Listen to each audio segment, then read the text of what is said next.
लेकिन एकादशी बहुत शुभ तिथि है।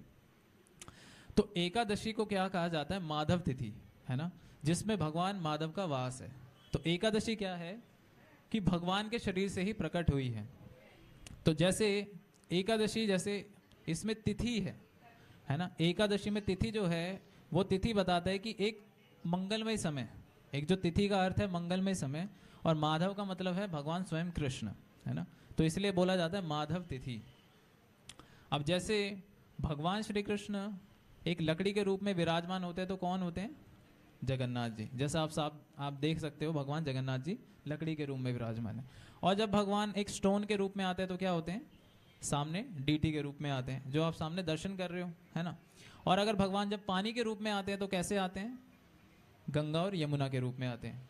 और अगर भगवान जब ध्वनि के रूप में आते हैं, साउंड के रूप में आते हैं, तो कैसे आते हैं? जो हम अभी हरे कृष्ण महामंत्र कर रहे थे, है ना। और जब भगवान पीस ऑफ लैंड के रूप में आते हैं तो वो कौन आते हैं? वृंदावन धाम, है ना, कि वृंदावन धाम भगवान से अभिन्न है, भगवान का ही विस्तार है। और अगर किसी पर्सनैलिटी के रूप में भगवान आते हैं तो कैसे आते हैं?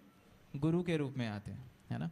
लेकिन भगवान जब किसी तिथि के रूप में आते हैं तो कैसे आते हैं? एकादशी के रूप में आते हैं, है ना। इसीलिए कहा जाता है कि ये जो एकादशी है ये बहुत बहुत ज़्यादा, एक भक्ति में अगर व्यक्ति उन्नति करना चाहता है तो वो एकादशी का पालन करे, तो ऐसा व्यक्ति क्या है? भगवान की भक्ति को बहुत जल्दी प्राप्त कर सकता है। तो कल जैसे कि पांडव निर्जला एकादशी है ना, साल में 24 एकादशियाँ होती हैं, और कल पांडव निर्जला एकादशी है। किसी को पता है कि पांडव निर्जला एकादशी क्या है? किसी को भी नहीं पता? भीम पांडव एकादशी वही बोलते हैं। तो बेसिकली पांडव में जो भीम जी थे, अब उनको ज़्यादा भूख लगती थी, तो जब उनको बताया कि उनके गुरु ने, जो भी उनके कुल के गुरु थे, कि कल एकादशी है और आपको एकादशी का क्या करना चाहिए? पालन करना चाहिए।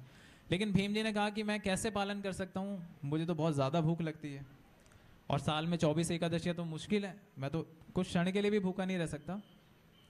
तो इसका एक निचोड़ निकाला कि साल की जो एक पांडव निर्जला एकादशी है, यदि आप उसको पूर्ण श्रद्धा से, पूर्ण विधिवत अगर आप उसका पालन करते हो, तो सारी एकादशियों का आपका फल मिल जाएगा, है ना। हम देखते हैं इस कलयुग में कि कोई भी चीज़ शुद्ध नहीं है ना। एकादशी के लिए इतने सारे रूल एंड रेगुलेशन बताए गए हैं कि उसका पालन कर पाना संभव ही नहीं है। अगर व्यक्ति जितना रूल एंड रेगुलेशन को फॉलो करने का प्रयास करेगा तो शायद ही हम में से कोई एकादशी का पालन कर पाएगा, है ना। और कहा जाता है कि एकादशी के दिन हमें कोई भी अन्न नहीं खाना चाहिए, क्योंकि अन्न में क्या होता है? हर प्रकार के पाप होते हैं जो हम नहीं भी करते, अगर उस दिन हम अन्न खाते हैं तो क्या होता है? ऐसे पाप हमारे अकाउंट में आ